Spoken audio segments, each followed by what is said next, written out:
Hello, welcome back to my YouTube channel journey with Ranaya. അപ്പോൾ എപ്പോഴും ഞാൻ എൻ്റെ വീഡിയോ സ്റ്റാർട്ട് ചെയ്യുന്നത് എങ്ങനെയാണെന്ന് അറിയാമല്ലോ. എല്ലാവരും സുഖമായിട്ടും സന്തോഷമായിട്ടും ഇരിക്കുകയാണെന്ന് വിശ്വസിക്കുന്നു. അങ്ങനെ തന്നെ എപ്പോഴും പോവട്ടെ.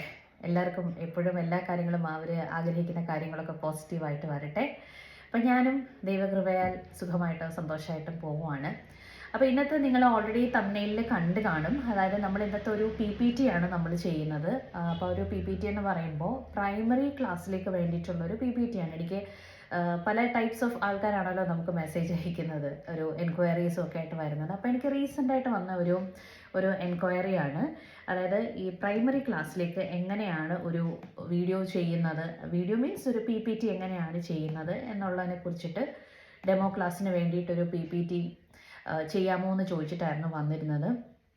അപ്പോൾ അത് കാരണം ഞാൻ ഓർത്തു അത് ബേസ് ചെയ്തിട്ട് ഒരെണ്ണം ചെയ്യാം. അപ്പോൾ ഞാൻ ഇന്നൊരു പ്രൈമറി ക്ലാസ്സിൻ്റെ ഒരു ടോപ്പിക്കാണ് എടുത്തേക്കുന്നത്. ക്ലാസ് 3യുടെ ഒരു ഇംഗ്ലീഷ് പോയമാണ് എടുത്തേക്കുന്നത്. ഗുഡ് മോർണിംഗ് എന്ന് പറഞ്ഞു. അപ്പോൾ നിങ്ങൾക്ക് സ്ക്രീനിൽ കാണാമായിരിക്കുമല്ലോ, എന്നെ ഞാനിന്ന് സൈഡിലാക്കിയാണ് വെച്ചേക്കുന്നത്. അപ്പോൾ ഇതൊക്കെ ഞാൻ ഫസ്റ്റ് ടൈമാണ് ഞാനും ഇങ്ങനെ ഒന്ന് ചെയ്ത് നോക്കുന്നത് കേട്ടോ. സൈഡിലൊക്കെ ഒന്ന് ആക്കി വെച്ചിട്ട് എങ്ങനെ വരുമെന്നൊന്ന് നോക്കട്ടെ. അപ്പോൾ ഇപ്പോൾ ഗുഡ് മോർണിംഗ് എന്ന് പറയുന്ന പോയമാണ് നമ്മൾ എടുത്തേക്കുന്നത്. ഓക്കെ, ക്ലാസ് 3യുടെയാണ് കേട്ടോ. മാരിഗോൾഡ് എന്ന് പറയുന്ന ടെക്സ്റ്റ് ബുക്കിലെയാണ്. അപ്പോൾ ഇത് നിങ്ങൾക്കൊരു റെഫറൻസിന് വേണ്ടിയിട്ടാണ്. ഇതേപോലെ തന്നെ ചെയ്യണം എന്നൊന്നും ഞാൻ പറയില്ല. That's purely up to your choice ആണ്. ഇത് നിങ്ങൾക്കൊരു റെഫറൻസ് ആയിട്ട് നിങ്ങൾക്ക് യൂസ് ചെയ്യാം. കാരണം ഈ ടീച്ചിങ് ജോബൊക്കെ നോക്കുന്ന ആൾക്കാർക്ക് എപ്പോഴും ഒരു ഡൗട്ട്സാണ്, എങ്ങനെ ചെയ്യണം, എന്ത് ചെയ്യണം എന്നൊക്കെ ഉള്ളതാണ്. അപ്പം നിങ്ങൾക്കിതൊരു റെഫറൻസ് ആയിട്ട് യൂസ് ചെയ്യാം. എന്നിട്ട് നിങ്ങളുടെ ആശയവും കൂടി മിക്സ് ചെയ്ത് ഒരു പുതിയ പ്രോഡക്റ്റ് കൊണ്ടുവരിക. അപ്പോഴായിരിക്കുമല്ലോ അത് കൂടുതൽ ഇഫക്റ്റീവ് ആവുന്നത്. ഓക്കെ, അപ്പം നമുക്കിനി അധികം സമയം വേസ്റ്റ് ചെയ്യാതെ നമുക്ക് നമ്മുടെ PPT എന്താണെന്നുള്ള കാര്യം നോക്കാം. ഓക്കെ, അപ്പോൾ ഇതാണ് നമ്മുടെ ഇന്നത്തെ ഫസ്റ്റ് സ്ലൈഡ് എന്ന് പറയുന്നത്. ഗുഡ് മോർണിംഗ് എന്ന് പറയുന്ന പോയമാണ്. അത് ആക്ച്വലി ഞാൻ ഈ PPT ആയതുകൊണ്ടാണ് അതിനകത്ത് മെൻഷൻ ചെയ്ത് വെച്ചത്. ഗുഡ് മോർണിംഗ് എന്ന് പറഞ്ഞത് എനിക്ക് ഐഡൻറ്റിഫൈ ചെയ്യാനായിട്ട്. ആക്ച്വലി നമ്മൾ ജസ്റ്റ് പോം എന്ന് മാത്രം വെച്ചാലും മതി, നമ്മുടെ ഇഷ്ടത്തിനനുസരിച്ച് കേട്ടോ. അപ്പോൾ എന്തായാലും ഇന്നത്തെ ദിവസം നമ്മൾ ആ പോയമാണ് ചൂസ് ചെയ്യാൻ പോകുന്നത്. ഓക്കെ, അപ്പോൾ അതിനുശേഷം നമുക്ക് ഫസ്റ്റ് എന്ന് പറയുന്നത് സ്റ്റാർട്ടർ ആക്ടിവിറ്റിയാണ്. അപ്പം ഞാൻ ഓൾറെഡി പല വീഡിയോസിലായിട്ട് പറഞ്ഞിട്ടുണ്ട്, നമ്മളൊരു സ്റ്റാർട്ടർ ആക്ടിവിറ്റി നമ്മുടെ എല്ലാ ലെസൺ പ്ലാനിലും നമുക്കറിയാമല്ലോ, നമ്മളൊരു പ്രീവിയസ് നോളേജ് ലിങ്ക് ചെയ്തിട്ടാണ് നമ്മൾ ഒരു ക്ലാസ് സ്റ്റാർട്ട് ചെയ്യുന്നത്. അപ്പോൾ അതിനെയാണ് ആക്ച്വലി ഈ സ്റ്റാർട്ടർ ആക്ടിവിറ്റി എന്നിവിടെ പറയുന്നത് കേട്ടോ. അപ്പോൾ നമ്മളൊരു സ്റ്റാർട്ടർ ആക്ടിവിറ്റി തുടങ്ങിയാണ് നമ്മൾ ഒരു ക്ലാസ് സ്റ്റാർട്ട് ചെയ്യുന്നത്.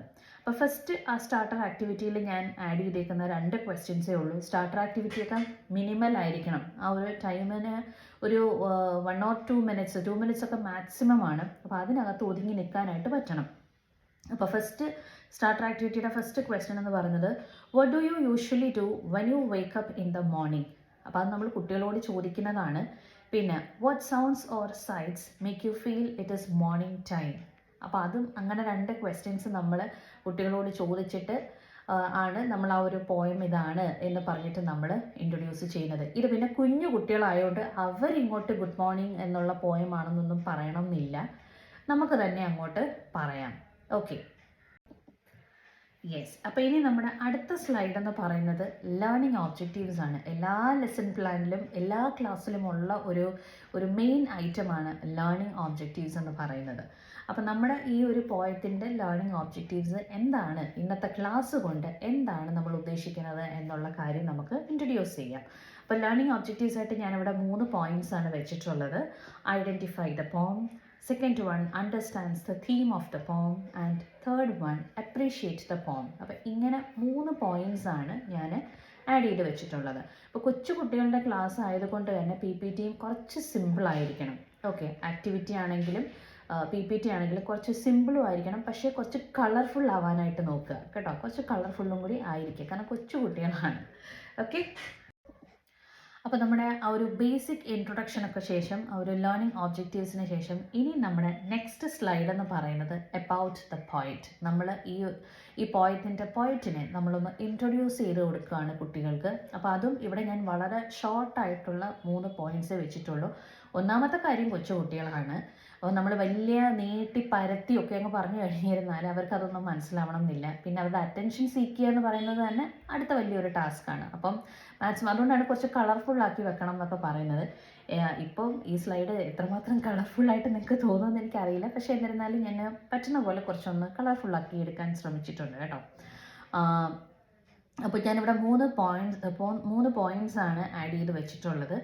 ഈ പോയിൻറ്റ്സ് കഴിവതും കുട്ടികളെ കൊണ്ട് തന്നെ വായിപ്പിക്കാനായിട്ട് ശ്രമിക്കുക. പ്രത്യേകം ശ്രദ്ധിച്ചുകൊള്ളുക, ഇത് വായിക്കുന്ന സമയത്ത് കുട്ടികൾ എല്ലാ വേർഡ്സും പ്രോപ്പറായിട്ട് പറയണം എന്നില്ല. കാരണം കുഞ്ഞു കുട്ടികളാണ്, 3rd സ്റ്റാൻഡേർഡിൽ പഠിക്കുന്ന കുട്ടികളാണ്. എല്ലാവരും പ്രോപ്പറായിട്ട് പറയണം എന്നില്ല. ഇപ്പം നമ്മൾ പിക്ക് ചെയ്യുന്ന ഒരു കുട്ടി ഇൻട്രൊഡ്യൂസ് എബൌട്ട് ദ പോയിറ്റിനെ പറ്റി പറയാനായിട്ട് പിക്ക് ചെയ്യുന്ന ഒരു കുട്ടി ഒരു പക്ഷേ വായിക്കാൻ അത്ര മിടുക്കിയായിട്ടുള്ള അല്ലെങ്കിൽ മിടുക്കനായിട്ടുള്ള ഒരാളാവണം എന്നില്ല. അപ്പം നമ്മൾ തീർച്ചയായിട്ടും എന്ത് വേണം, ആ കുട്ടിക്ക് വായിക്കാനായിട്ടുള്ള അസിസ്റ്റൻസ് നമ്മൾ കൊടുക്കുക. അപ്പോൾ ഞാനിവിടെ 3 പോയിൻറ്റ്സ് ആണ് പറഞ്ഞേക്കുന്നത്. പ്രത്യേകിച്ച് ആ പോയിറ്റിൻ്റെ പേരൊക്കെ പ്രൊനൗൺസ് ചെയ്യാൻ കുറച്ച് ബുദ്ധിമുട്ടാണ്. അപ്പോൾ അത് നമ്മൾ തന്നെ ഒന്ന് പറഞ്ഞു കൊടുക്കുക. അതിനകത്ത് തെറ്റില്ല, നമ്മൾ അവരെ കറക്റ്റ് ചെയ്യാനാണല്ലോ നമ്മൾ നിൽക്കുന്നത്. So, Fanny R. Buchanan was an American poet and writer known for creating poems and songs especially for children. അപ്പോൾ ഇതിനകത്ത് തന്നെ ഈ ഫാനി ആർ ബുക്കാനൻ എന്ന് പറയുന്ന വേർഡ്, എസ്പെഷ്യലി എന്ന് പറയുന്ന വേർഡ്, ക്രിയേറ്റിംഗ് എന്ന് പറയുന്ന വേർഡ്, അപ്പോൾ ഇതൊക്കെ ചിലപ്പോൾ വായിച്ചെടുക്കണം എന്നില്ല. അപ്പോൾ അങ്ങനെ വരുമ്പോഴേക്കും നമ്മൾ തന്നെ ഒന്ന് സപ്പോർട്ട് ചെയ്ത് കൊടുക്കുക.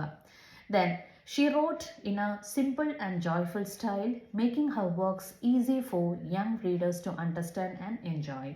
Third point, her poems often reflect themes of nature, innocence and daily life, helping children connect with the world around them. അപ്പോൾ ഇങ്ങനെ 3 സിമ്പിളായിട്ടുള്ള പോയിൻറ്റ്സ് മാത്രമേ ഞാൻ ആഡ് ചെയ്തിട്ടുള്ളൂ. അപ്പോൾ എബൌട്ട് ദ പോയറ്റ് എന്ന് പറയുന്ന ആ ഒരു സ്ലൈഡ് ഓൾമോസ്റ്റ് ക്ലിയറായി കാണുമെന്ന് വിശ്വസിക്കുന്നു. ചെറിയ ക്ലാസ്സിൽ ചെല്ലുമ്പോഴത്തേക്കും നമ്മൾ പ്രത്യേകം ശ്രദ്ധിക്കേണ്ട ഒരു കാര്യം, ടീച്ചറിൻ്റെ അറ്റൻഷൻ വളരെ അത്യാവശ്യമാണ് കമ്പയർഡ് ടു ഹയർ ക്ലാസ്സസ്. ഇപ്പോൾ ഹയർ ക്ലാസ്സിലൊരു കുട്ടിയാണെന്നുണ്ടെങ്കിൽ നമുക്ക് 40 മിനിറ്റ്സ് കൊണ്ട് സൂപ്പറായിട്ട് നമുക്കൊരു ക്ലാസ് എടുത്ത് പോകാം, കാരണം അവർ പെട്ടെന്ന് വായിച്ചെടുക്കും. പക്ഷെ കുഞ്ഞു കുട്ടികളുടെ കാര്യത്തിലാവുമ്പോഴേക്കും ഈ 40 മിനിറ്റ്സ് എന്നുള്ളതൊക്കെ ആ ഒരു ടൈമിൽ കംപ്ലീറ്റ് ചെയ്യാൻ പറ്റും എന്നൊന്നും ഞാൻ പറയുന്നില്ല, ഇറ്റ് ഡിപ്പെൻസ് ആണ്. പക്ഷേ ആ ടൈമിലുള്ള നമ്മുടെ ടാസ്ക് എന്ന് പറയുന്നത് നമ്മളൊരു നല്ല ടീച്ചറാണ് എന്ന് പെർഫോം ചെയ്ത് കാണിച്ചു കൊടുക്കുക. അതായത് കുട്ടികളെ നമ്മൾ കാര്യമായിട്ട് ശ്രദ്ധിക്കും, അല്ലെങ്കിൽ നമ്മളെ എടുത്തു കഴിഞ്ഞിരുന്നാൽ കുട്ടികൾക്ക് തീർച്ചയായിട്ടും അതിൽ നിന്നൊരു പ്രോഗ്രസ് ഉണ്ടാവും എന്നുള്ള പോയിൻ്റാണ് ആ ടൈമിൽ അവിടെ വാല്യൂ എന്ന് പറയുന്നത്. പ്രത്യേകിച്ച് ചെറിയ ക്ലാസ്സിൽ. വലിയ ക്ലാസ്സിലൊക്കെ ആകുമ്പോഴേക്കും നമ്മൾ കൂടുതലും ഓറിയൻറ്റഡ് ആവുക 40 മിനിറ്റ്സിനുള്ളിൽ ആ ഒരു ക്ലാസ് കംപ്ലീറ്റ് ചെയ്യുക എന്നുള്ളതാണ്. ഓക്കെ, ചെറിയ ക്ലാസ്സിലാകുമ്പോഴേക്കും ടീച്ചേഴ്സ് കൂടുതൽ അറ്റൻഷൻ ആ കുട്ടികൾക്ക് കൊടുക്കുന്നു എന്നുള്ളത് തന്നെ കാണിക്കുമ്പോഴാണ് ഒരു പ്ലസ് പോയിന്റ് എന്ന് പറയുന്നത്. ഓക്കെ, അപ്പോൾ ഇനി നമ്മുടെ അടുത്ത സ്ലൈഡ് എന്ന് പറയുന്നത് നമ്മൾ ഡയറക്റ്റ് ആയിട്ട് പോയത്തിലേക്ക് പോവുകയാണ് കേട്ടോ. അപ്പോൾ now let's read the poem, are you ready എന്നൊക്കെ ഞാൻ ഇതിനകത്ത് ആഡ് ചെയ്തിട്ടുണ്ട്. പ്ലസ് നമ്മുടെ പോം എന്താണെന്നുള്ളതും ആഡ് ചെയ്തിട്ടുണ്ട്. ഒരു ചെറിയ പോമാണ് കേട്ടോ, 3rd സ്റ്റാൻഡേർഡിലെയാണ് കേട്ടോ ഇത്. അപ്പോൾ അതിൽ നമ്മൾ ഒരു മോഡൽ റീഡിങ് കുട്ടികൾക്ക് കൊടുക്കേണ്ടതായിട്ടുണ്ട്. ഇപ്പം നമ്മൾ വലിയ ക്ലാസ്സിലൊക്കെ എന്ന് പറയുമ്പോൾ നമ്മൾ കുട്ടികളെ കൊണ്ട് തന്നെ ആദ്യമേ വായിപ്പിക്കാം. പക്ഷേ ഇതെന്ന് പറയുന്നത് പ്രൈമറി ലെവലാണ്, പ്രൈമറി ക്ലാസ്സസ് ആണ്. അപ്പോൾ ഓഫ് കോഴ്സ് നമ്മളൊരു മോഡൽ റീഡിങ് കൊടുക്കേണ്ടതായിട്ടുണ്ട്. അതായിരിക്കും ഓൾവേസ് ബെറ്റർ എന്ന് പറയുന്നത്. എൻ്റെ ഒരു പേഴ്സണൽ എക്സ്പീരിയൻസ് വെച്ചും എനിക്ക് അങ്ങനെയാണ് തോന്നിയിട്ടുള്ളത് കേട്ടോ. അപ്പോൾ ഗുഡ് മോർണിംഗ്, ദാറ്റ് ഇസ് നമ്മുടെ പോയത്തിൻ്റെ title. Good morning sky, good morning sun, good morning little wings that run, good morning birds, good morning trees, and creeping grass and brownie bees. How did you find out it was day? Who told you night had gone away? I'm wide awake. I'm up now too. I'll be right out to play with you. അപ്പോൾ ഇത്രയും മാത്രമേ ഉള്ളൂ നമ്മുടെ ഒരു പോം എന്ന് പറയുന്നത്. ഇതിപ്പോൾ ഞാൻ പെട്ടെന്ന് വായിച്ചങ്ങ് നിർത്തി. നമ്മൾ ടീച്ചേഴ്സ് ആ ഒരു ഡെമോനൊക്കെ പെർഫോം ചെയ്യാൻ നേരം ആ ഒരു പ്രോപ്പറായിട്ട് ഇച്ചിരി ഒന്ന് പോസ് ചെയ്തിട്ടൊക്കെ പറയുമ്പോഴായിരിക്കും കുറച്ചുകൂടെ ഒരു എഫക്റ്റീവ് ആവുന്നത്. പ്രത്യേകം ശ്രദ്ധിച്ചുകൊള്ളുക, പ്രൊനൗൺസിയേഷൻ പക്കയായിരിക്കണം. അതിനകത്ത് യാതൊരു കോംപ്രമൈസും ഒരു സ്കൂൾസും കാണിക്കില്ല കേട്ടോ, പ്രത്യേകിച്ച് ഇംഗ്ലീഷ് ടീച്ചേഴ്സിനോട്. അപ്പോൾ പ്രൊനൗൺസിയേഷൻ പ്രത്യേകം നമ്മളൊന്ന് നോക്കിക്കൊള്ളുക കേട്ടോ. അപ്പോൾ അത് കുട്ടികളെ കൊണ്ട് നമ്മൾ ആദ്യമേ ഒരു മോഡൽ റീഡിങ് കൊടുത്തതിന് ശേഷം കുട്ടികളെ കൊണ്ട് വായിപ്പിക്കുക. അറ്റ്ലീസ്റ്റ് ഓരോ ഗ്രൂപ്പിനും ഓരോ കുട്ടികളെ കൊണ്ട് വായിപ്പിക്കാനായിട്ട് നോക്കുക. അപ്പോൾ നിങ്ങളിപ്പോൾ ചിലപ്പോൾ ചിന്തിക്കും, അപ്പോൾ ഒരു ഡെമോ ക്ലാസ്സിൽ നമ്മൾ എങ്ങനെയാണ് ഇതെല്ലാം ചെയ്ത് എടുക്കുന്നത് എന്നുള്ളത്. ഡെമോ ക്ലാസ്സിൽ, പ്രത്യേകിച്ചൊരു ചെറിയ ക്ലാസ്സിൽ എനിക്ക് തോന്നുന്നില്ല 40 മിനിറ്റ്സ് കൊണ്ട് ഇത്രയും സംഗതികൾ നമ്മൾ ഒരു ഡെമോയിലെടുത്ത് തീർക്കുമെന്ന്. പിന്നീട് നമ്മൾ ആ ഒരു സ്കൂളിൻ്റെ ഭാഗമായി കഴിയുമ്പോൾ ഒബ്സർവേഷനൊക്കെ പോകുമ്പോഴത്തേക്ക് നമുക്ക് പറ്റുമായിരിക്കും. പക്ഷേ ഒരു ഡെമോയിൽ ആദ്യം നമുക്ക് ഒന്നാമത് completely clueless about the children ആണ്. അതാണ് നമ്മുടെ സിറ്റുവേഷൻ. പിന്നെ നമ്മുടേതായ ഒരു ടെൻഷനും നമുക്ക് ആ ടൈമിലുണ്ട്. അപ്പോൾ അതുകൊണ്ട് ഒറ്റ സ്ട്രെച്ചിന് നമുക്ക് 40 മിനിറ്റ്സ് കൊണ്ട് ഇതെടുത്ത് തീർക്കാൻ പറ്റും എന്ന് നമ്മൾ വിചാരിക്കേണ്ട, പ്രത്യേകിച്ച് ഒരു ഡെമോ സെഷന്. പക്ഷെ നമ്മൾ പ്രിപ്പയർഡ് ആയിട്ടിരിക്കുക. ഈ സ്ലൈഡ്സ് എല്ലാം നമ്മൾ പ്രിപ്പയർ ആയിട്ടിരിക്കുക. എന്തായാലും നമ്മുടെ PPT ഒക്കെ അവരൊന്ന് ചെക്ക് ചെയ്ത് നോക്കും, എത്രമാത്രം പ്രിപ്പയർ ചെയ്തിരുന്നു എന്നൊക്കെ ഉള്ളത് അറിയാനായിട്ട് ഒന്ന് ചെക്ക് ചെയ്ത് നോക്കും കേട്ടോ. അപ്പോൾ ഇത് എത്രയും 40 മിനിറ്റ്സ് കൊണ്ട് എടുത്ത് തീർക്കാൻ പറ്റും എന്ന് വിചാരിക്കേണ്ട. ഒരു ഡെമോ സെഷന് എടുത്ത് തീർക്കാൻ പറ്റിയാൽ അത്രയും നല്ലത്. ഓക്കെ. പക്ഷേ ഒബ്സർവേഷൻ ആകുമ്പോഴത്തേക്ക് അങ്ങനെയല്ല, നമ്മളത് എടുത്ത് തീർക്കും. നമുക്ക് അപ്പോഴത്തേക്ക് ഒരു ബാലൻസ് കിട്ടും എങ്ങനെയാണെന്നൊക്കെ ഉള്ളത്. അപ്പോഴത്തേക്ക് നമ്മൾ ബാലൻസ് ആയിക്കോളും. ഇത് ഞാൻ ഡെമോ സെഷൻ്റെ കാര്യമാണ് പറയുന്നത്. ഓക്കെ. അപ്പോൾ മാക്സിമം എന്തായാലും അവർ PPT ഒക്കെ ഒന്ന് ചെക്ക് ചെയ്യും, നമ്മൾ എത്രയും എടുത്തിരുന്നു, എത്രയും പ്രിപ്പയർ ചെയ്തിരുന്നു എന്നൊക്കെ ഒന്ന് അറിയാനായിട്ട്. ഓക്കെ. അപ്പം നമ്മൾ അവർക്ക് ആദ്യം ഒന്ന് വായിച്ച് കേൾപ്പിച്ച് കൊടുക്കുക. അതിനുശേഷം കുട്ടികളെ കൊണ്ട് ഒന്ന് വായിപ്പിക്കുക. ഓക്കെ. ആ ലേണിംഗ് അവിടെ നടക്കുന്നുണ്ട് എന്നൊക്കെ ഉള്ള കാര്യം നന്നായിട്ടൊന്ന് മനസ്സിലാക്കുക. പിന്നെ പ്രൊനൗൺസിയേഷൻ എറേഴ്സ് ഒക്കെ ഉണ്ടെങ്കിൽ അതൊന്ന് കറക്റ്റ് ചെയ്ത് കൊടുക്കുക. അതൊക്കെ വളരെ വളരെ പ്ലസ് പോയിൻ്റാണ് അതെല്ലാം. പ്രത്യേകിച്ച് ഒരു പ്രൈമറി ക്ലാസ്സിലെന്ന് പറയുമ്പോഴത്തേക്ക് പ്രൊനൗൺസിയേഷനൊക്കെ നമ്മൾ കറക്റ്റ് ചെയ്ത് കൊടുക്കുന്നത് ഒരു ടീച്ചറിനെ സംബന്ധിച്ച് അതൊരു വലിയ പ്ലസ് പോയിന്റ് തന്നെയാണ് കേട്ടോ. അപ്പോൾ അതൊക്കെ ഒന്ന് പ്രത്യേകം ശ്രദ്ധിച്ചോളുക. അപ്പോൾ ഇനി നമ്മുടെ അടുത്ത സ്ലൈഡ് എന്ന് പറയുന്നത് നമ്മുടെ പോയത്തിൻ്റെ സമ്മറി എന്താണ് എന്നുള്ള കാര്യം. അതും ഞാൻ ജസ്റ്റ് 4 പോയിൻറ്റ്സേ വെച്ചിട്ടുള്ളൂ. കുഞ്ഞ് ക്ലാസ്സാണ്. കുറച്ച് ക്രിയേറ്റീവായിട്ടൊക്കെ ചെയ്യാനായിട്ട്, കുറച്ച് കളർഫുള്ളായിട്ടും ക്രിയേറ്റീവായിട്ടും ഒക്കെ സ്ലൈഡ് പ്രിപ്പയർ ചെയ്യുക. അതേപോലെ തന്നെ സിമ്പിളായിട്ടുള്ള ഇംഗ്ലീഷ് യൂസ് ചെയ്യുക. കാരണം എന്ന് വെച്ചിരുന്നാൽ ചെറിയ കുട്ടികളായതുകൊണ്ട് തന്നെ ഇത് അവർ വായിക്കുമ്പോൾ അവർക്കും കൂടെ മനസ്സിലാവണം. ഓക്കെ. ഇനി ഇൻ കേസ് മനസ്സിലായില്ല എന്നുണ്ടെങ്കിൽ നമ്മൾ പറഞ്ഞു കൊടുക്കണം. അതിനാണല്ലോ നമ്മൾ നിൽക്കുന്നത്. ആദ്യം അവരോട് വായിക്കാൻ പറയുക, എന്നിട്ട് എന്തെങ്കിലും ഡൗട്ട്സ് ഉണ്ടോ എന്ന് ചോദിക്കുക കേട്ടോ. അപ്പോൾ സമ്മറി ഞാനിവിടെ 4 പോയിന്റ്സ് ആണ് ആഡ് ചെയ്തിട്ടുള്ളത്. The child in the poem wakes up happily in the morning. Second point, she greets the sky, sun, birds, trees and grass. Third point, the child feels joyful to see the beautiful nature around her. And the fourth one, she wants to play and enjoy the new day with everything in nature. അപ്പോൾ അങ്ങനെ ഒരു 4 points ആണ് ഞാൻ add ചെയ്തിട്ടുള്ളത്. അപ്പോൾ ഇത് തീർച്ചയായിട്ടും കുട്ടികൾക്ക് വളരെ സിമ്പിളായിട്ടുള്ള ഇംഗ്ലീഷാണ്, അവർക്ക് മനസ്സിലാകും. ഇനി മനസ്സിലായില്ല എന്നുണ്ടെങ്കിൽ നമ്മളൊന്ന് ചോദിക്കുക, മനസ്സിലായോ, സമ്മറിയിൽ ഏതെങ്കിലും വേർഡ് കൺഫ്യൂഷൻ ഉണ്ടോ, ഡൗട്ട് ഉണ്ടോ എന്നുള്ള കാര്യം ചോദിക്കുക. ഉണ്ടെങ്കിൽ നമ്മളത് ക്ലിയർ ചെയ്ത് കൊടുക്കുക. ഓക്കെ. അല്ലാത്ത പക്ഷം നമുക്ക് അടുത്ത സ്ലൈഡിലേക്ക് പോകാം എന്നുള്ളതാണ്. ഓക്കെ. അപ്പോൾ ഇനി നമ്മുടെ അടുത്ത സ്ലൈഡ് എന്ന് പറയുന്നത്, നമ്മളൊരു പോം ആകുമ്പോഴത്തേക്കും, പോയം ആണെങ്കിലും പ്രോസ് ആണെങ്കിലും വൊക്കാബുലറി മസ്റ്റായിട്ടും കാണുമല്ലോ അതിനകത്ത്. അപ്പോൾ നമ്മൾ വൊക്കാബുലറി ഇൻട്രൊഡ്യൂസ് ചെയ്ത് കൊടുക്കുകയാണ്. അപ്പോൾ ഇതിനകത്ത് ഏറ്റവും ഡിഫിക്കൽട്ടായിട്ടുള്ളതും പ്ലസ് ഒരു അറിയാവുന്ന ഗുഡ് മോർണിംഗ് എന്ന് പറയുന്നത് ഗ്രീറ്റിംഗ് ആണ്. അപ്പോൾ അങ്ങനെ സിമ്പിളായിട്ടുള്ള വേർഡ്സ് തന്നെയാണ് ഞാൻ എടുത്തേക്കുന്നത്. Good morning, awake, creeping grass. ഇത് മൂന്നിൻ്റെയും മീനിങ് എന്താണ് എന്നുള്ള കാര്യമാണ് നമ്മൾ വൊക്കാബുലറിയിലൂടെ പറയുന്നത്. So good morning, a way to greet someone at the start of the day. അത് ഓൾറെഡി കുട്ടികൾക്ക് അറിയാമായിരിക്കും. പിന്നെ second one, awake, not sleeping, up and ready for the day. Okay. Then next, creeping grass, grass that grows slowly along the ground and spreads all round. അപ്പം ഇങ്ങനെ നമ്മൾ ഒരു 3 വൊക്കാബുലറിയാണ്. ആ പോയത്തിനകത്ത് അത്രേ ഉള്ളൂ. അത് അത്ര വലിയ ഭയങ്കര പോയമൊന്നും അല്ലല്ലോ. അപ്പം അതിനകത്ത് ഈ 3 വേർഡ്സേ ഉള്ളൂ നമുക്ക് ഇൻട്രൊഡ്യൂസ് ചെയ്യാനായിട്ടൊക്കെ. ബാക്കിയല്ലാതെ good morning sky, good morning wind, good morning trees, brownie bees അങ്ങനെയൊക്കെ ഉള്ള സംഗതികളാണ്. അപ്പോൾ അതുകൊണ്ട് അവർക്കറിയാം, ഗ്രീറ്റ് ചെയ്യുകയാണെന്ന് മനസ്സിലാക്കുന്നുണ്ട്. അപ്പോൾ അതുകൊണ്ട് ഏറ്റവും ഇമ്മീഡിയറ്റ് ആയിട്ടുള്ള മനസ്സിലാക്കാൻ പ്രയാസമുള്ള വൊക്കാബുലറീസ് തന്നെ എടുത്തേക്കുക. പിന്നെ ആദ്യമേ ഒരു കാര്യം പറയാൻ ഞാൻ വിട്ടുപോയി. എപ്പോഴാണെന്നുണ്ടെങ്കിലും നമ്മുടെ കുട്ടികളോട് പറഞ്ഞേക്കുക, നമ്മുടെ ഒരു മിനി ഡിക്ഷണറി അല്ലെങ്കിൽ ഒരു പോക്കറ്റ് ഡിക്ഷണറി എപ്പോഴും നമ്മുടെ കയ്യിൽ ഉണ്ടായിരിക്കണം എന്നുള്ള കാര്യം കുട്ടികളോട് ഇൻ അഡ്വാൻസ് പറഞ്ഞേക്കുക. ഇനിയിപ്പം നമ്മളൊരു ഡെമോ സെഷന് ചെല്ലുമ്പോൾ ഇതൊന്നും ഒരുപക്ഷെ പറയാൻ പറ്റിയില്ലെങ്കിലും നമ്മുടെ കയ്യിൽ ആസ് എ ടീച്ചർ ഒരു 2-3 മിനി ഡിക്ഷണറി കയ്യിൽ കരുതി വെച്ചേക്കുക. ഓക്സ്ഫോർഡിൻ്റെയോ ഏതിൻ്റെയാണെന്ന് വെച്ചിരുന്നാൽ കരുതി വെച്ചേക്കുക കേട്ടോ. അല്ലാതെ വൺസ് നമ്മൾ സ്കൂളിലൊക്കെ കയറി കഴിയുമ്പോൾ എപ്പോഴാണെങ്കിലും കുട്ടികളോട് പറഞ്ഞേക്കുക, എല്ലാ ഇംഗ്ലീഷ് ക്ലാസ്സസിനും you have to carry your mini dictionary എന്നുള്ള കാര്യം പറഞ്ഞേക്കുക കേട്ടോ.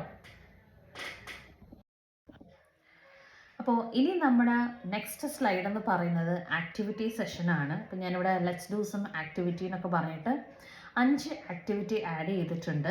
അപ്പോൾ ഫസ്റ്റ് വൺ എന്ന് പറയുന്നത് identify the rhyming words used in the poem good morning. കൊച്ചു കുട്ടികളാണ്, അപ്പോൾ നമ്മൾ സിമ്പിളായിട്ടുള്ള ആക്ടിവിറ്റീസ് വേണം കൊടുക്കാനായിട്ട് കേട്ടോ. Group 2, prepare a tree diagram highlighting the elements of nature mentioned in the poem. അപ്പോൾ ആ ഒരു നേച്ചറിൻ്റെ എന്തൊക്കെ സംഗതികളാണോ അതിനകത്ത് മെൻഷൻ ചെയ്തിട്ടുള്ളത്, സ്കൈ ഉണ്ട്, സണ്ണുണ്ട്, സ്റ്റാർസ് ഉണ്ട്, ബ്രൗണി ബീസ് ഉണ്ട്. അപ്പം ആ ഒരു എന്തൊക്കെ എലിമെൻറ്റ്സ് നമ്മൾ നേച്ചറിനെ കുറിച്ച് യൂസ് ചെയ്തിട്ടുണ്ടോ അതൊക്കെ നമ്മൾ മെൻഷൻ ചെയ്യാനായിട്ട് പറയുക. ഓക്കെ, ഗ്രൂപ്പ് 3 എന്ന് പറയുന്നത് use your dictionary and find out synonyms four the words awake and creeping. ഇപ്പോൾ എനിക്ക് തോന്നുന്നു നിങ്ങൾക്ക് മനസ്സിലായി കാണും എന്തുകൊണ്ടാണ് നമ്മൾ കുട്ടികളോട് എല്ലാ ദിവസവും വരുമ്പോൾ ഇംഗ്ലീഷ് ക്ലാസ്സസിന് ഡിക്ഷണറി കീപ്പ് ചെയ്യണം എന്നുള്ള കാര്യം പറഞ്ഞതെന്ന്. കാരണം ഇങ്ങനെയുള്ള ആക്ടിവിറ്റീസ് കൊടുക്കുമ്പോൾ കൊച്ചു കുട്ടികളാണ്, അപ്പോൾ വൊക്കാബുലറി റിലേറ്റഡ് ആയിട്ടുള്ള ആക്ടിവിറ്റീസ് കൊടുത്തിരുന്നാൽ വളരെ ഇഫക്റ്റീവാണ്. അതേപോലെ ഒരുപാട് വേർഡ്സിൻ്റെത് കണ്ടുപിടിക്കാനും കൊടുക്കരുത്, എന്നാൽ അത്യാവശ്യമുള്ള 2-3 വേർഡ്സ് അത്രേ കൊടുക്കാവുള്ളൂ കേട്ടോ. ഇനി ഗ്രൂപ്പ് 4 എന്ന് പറയുന്നത് നമ്മൾ ഓൾറെഡി ഇതിൻ്റെ മീനിങ് എന്താണെന്ന് ഇൻട്രൊഡ്യൂസ് ചെയ്തിട്ടുണ്ട്. ഇവിടെ എന്ന് പറയുന്നത് ഇതിന് പകരമായിട്ടൊരു വേർഡ് സിനണിമാണ് ഫൈൻഡ് ചെയ്യാൻ പറഞ്ഞേക്കുന്നത്. ഇനി കുട്ടികൾക്ക് ഒരുപക്ഷേ കണ്ടുപിടിക്കാൻ പറ്റിയില്ല, ഡിക്ഷണറി യൂസ് ചെയ്തവർക്ക് കണ്ടുപിടിക്കാൻ പറ്റിയില്ല എന്നുണ്ടെങ്കിൽ as A teacher or as A facilitator നമ്മൾ അവർക്കത് പറഞ്ഞു കൊടുക്കുക. ഒരു കൊച്ചു കുട്ടികളുടെ ക്ലാസ്സിലുള്ള ഗ്രൂപ്പ് ആക്ടിവിറ്റി സമയത്ത് ഒരു ടീച്ചർ അങ്ങോട്ടും ഇങ്ങോട്ടും വളരെ ലൈവായിട്ട് നിൽക്കേണ്ട ഒരു സംഗതിയാണ് കേട്ടോ. ഒരു പക്ഷേ ഇത് കുട്ടികൾ ഇതിൻ്റെ സിനണിം കണ്ടുപിടിക്കണം എന്നില്ല, അത് എക്സ്പെക്റ്റ് ചെയ്ത് തന്നെ വേണം ഒരു ടീച്ചർ നിൽക്കാനായിട്ട്. അപ്പം നമ്മുടെ കയ്യിൽ നമുക്കറിഞ്ഞിരിക്കണം, നമ്മൾ വെറുതെ ഒരു ആക്ടിവിറ്റി ഫ്രെയിം ചെയ്തുകൊണ്ട് കാര്യമില്ല. ആ ഓരോ ആക്ടിവിറ്റി ഫ്രെയിം ചെയ്യുമ്പോഴും നമ്മളും അതിന് ആൻസറബിൾ ആണ്. ഇപ്പോൾ കുട്ടിക്ക് ഇപ്പോൾ സിനണിം കണ്ടുപിടിക്കാൻ പറ്റിയില്ല, മാം എനിക്കിതിൻ്റെ സിനണിം കണ്ടുപിടിക്കാൻ പറ്റിയില്ല, മീനിങ് മാത്രമേ കിട്ടുന്നുള്ളൂ എന്ന് പറഞ്ഞിരുന്നാൽ നമ്മൾ ആ കുട്ടികൾക്ക് ആ വേർഡ്സ് പറഞ്ഞു കൊടുത്ത് അത് ചെയ്യിപ്പിക്കുക. ഓക്കെ, ഇനി group 4, use your dictionary and find out antonyms for the words awake and creeping. വീണ്ടും ഡിക്ഷണറി യൂസ് ചെയ്ത് തന്നെ ചെയ്യേണ്ട സംഗതിയാണ്. ആദ്യം നമ്മൾ സിനണിമാണ് കണ്ടുപിടിക്കാൻ പറഞ്ഞെങ്കിൽ ഇപ്പം നമ്മൾ ആൻറ്റണിംസ് ആണ് പറഞ്ഞിരിക്കുന്നത്. അതും കുറച്ച് ഡിഫിക്കൽട്ടാണ്, കുട്ടികൾ കണ്ടുപിടിക്കണം എന്നില്ല. അതിൻ്റെ ഒരു മീനിങ് ഒന്നും ഒരുപക്ഷെ ഓപ്പോസിറ്റ് വേർഡൊന്നും കണ്ടുപിടിക്കണം എന്നില്ല, അത് അണ്ടർസ്റ്റുഡ് ആണ്. അപ്പോൾ അവിടെയാണ് നമ്മൾ നമ്മുടെ റോള് ചെയ്യേണ്ടത്. നമ്മൾ ആ കുട്ടികൾക്ക് ഒന്നുകിൽ നമ്മൾ ആ ഡിക്ഷണറിയിൽ ഫൈൻഡ് ചെയ്ത് കൊടുക്കുക, അതല്ല എന്നുണ്ടെങ്കിൽ അവർക്കത് ഇതാണ് ഇതിൻ്റെ ആൻറ്റണിം എന്ന് പറഞ്ഞിട്ട് അവർക്കത് പറഞ്ഞു കൊടുക്കുക. Okay, so that is actually the purpose of this dictionary. Then ഇനി ഗ്രൂപ്പ് 5 എന്ന് പറഞ്ഞിരുന്നാൽ prepare a flash card highlighting the summary of the poem. അപ്പോൾ അത് നമ്മൾ ഒരു 3-4 കളർ പേപ്പേഴ്സ് കൊടുക്കുക കുട്ടികളുടെ കയ്യിൽ. എന്നിട്ട് അതിനുശേഷം അവരോട് സമ്മറി ചെറുതായിട്ട് കട്ട് ചെയ്ത് അതിനകത്ത് ആ പോയത്തിൻ്റെ സമ്മറി ഓരോ വരി പോലെ എഴുതാനായിട്ട് പറയുക. ഓക്കെ, അപ്പോൾ ഇതാണ് നമ്മുടെ 5 ആക്ടിവിറ്റീസ് എന്ന് പറയുന്നത്. സിമ്പിളും ആയിരിക്കണം, എന്നാൽ അവരെ ഒന്ന് ആലോചിക്കുകയും വേണം. അങ്ങനെ കുട്ടികളൊന്ന് ആലോചിച്ച് ചെയ്യേണ്ട സംഗതിയും ആയിരിക്കണം. ഓക്കെ, അപ്പോൾ ഇതൊക്കെ നിങ്ങൾ ആദ്യം കേൾക്കുമ്പോൾ ഇതൊക്കെ ഭയങ്കര പാടാണോ അങ്ങനെ ഇങ്ങനെയൊക്കെ തോന്നും. അങ്ങനെ ഒന്നുമല്ല, നമ്മൾ ചെയ്ത് വരുമ്പോൾ നല്ല സൂപ്പറായിട്ട് മുന്നോട്ട് പോയിക്കോളും കേട്ടോ. അപ്പോൾ ആക്ടിവിറ്റിക്ക് ശേഷം നമ്മുടെ ടൈം അഡ്ജസ്റ്റ് ചെയ്തിട്ടാണ് കേട്ടോ, ടൈം ഉണ്ടോ എന്നുള്ള കാര്യം നോക്കുക. ടൈം ഉണ്ടെന്നുണ്ടെങ്കിൽ 5 ഗ്രൂപ്പിനെയും കൊണ്ട് പ്രസൻറ്റ് ചെയ്യാനായിട്ട് നോക്കുക. ഇനി ടൈം ഇല്ല എന്നുണ്ടെങ്കിൽ അറ്റ്ലീസ്റ്റ് 2 ഗ്രൂപ്പിനെ കൊണ്ട് പ്രസൻറ്റ് ചെയ്യിക്കുക. ബാക്കി 3 ഗ്രൂപ്പ് നമ്മൾ അടുത്ത ക്ലാസ്സിൽ പ്രസൻറ്റ് ചെയ്യും എന്ന് അവിടെ വെച്ച് തന്നെ പറയുക കേട്ടോ. അപ്പോൾ 5 ഒരു പക്ഷേ ഒരു ഡെമോ സെഷന് പോകുമ്പോൾ ആക്ടിവിറ്റിയെ പ്രസൻറ്റ് ചെയ്യാൻ പറ്റണം എന്നില്ല. അതയ്യോ എനിക്ക് ആക്ടിവിറ്റി പ്രസൻറ്റ് ചെയ്യാൻ പറ്റിയില്ലല്ലോ എന്നോർത്ത് അങ്ങനെ സങ്കടപ്പെട്ടിരിക്കേണ്ട ആവശ്യവും ഇല്ല കേട്ടോ.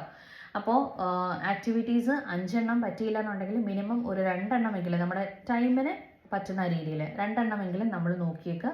അപ്പോൾ അവരോട് പറഞ്ഞിരുന്നാൽ മതി, ബാക്കി ആക്ടിവിറ്റീസ് നമ്മൾ അടുത്ത ക്ലാസ്സിൽ ചെയ്യാം എന്നുള്ള രീതിയിൽ പറഞ്ഞിരുന്നാൽ മതി. ഓക്കെ,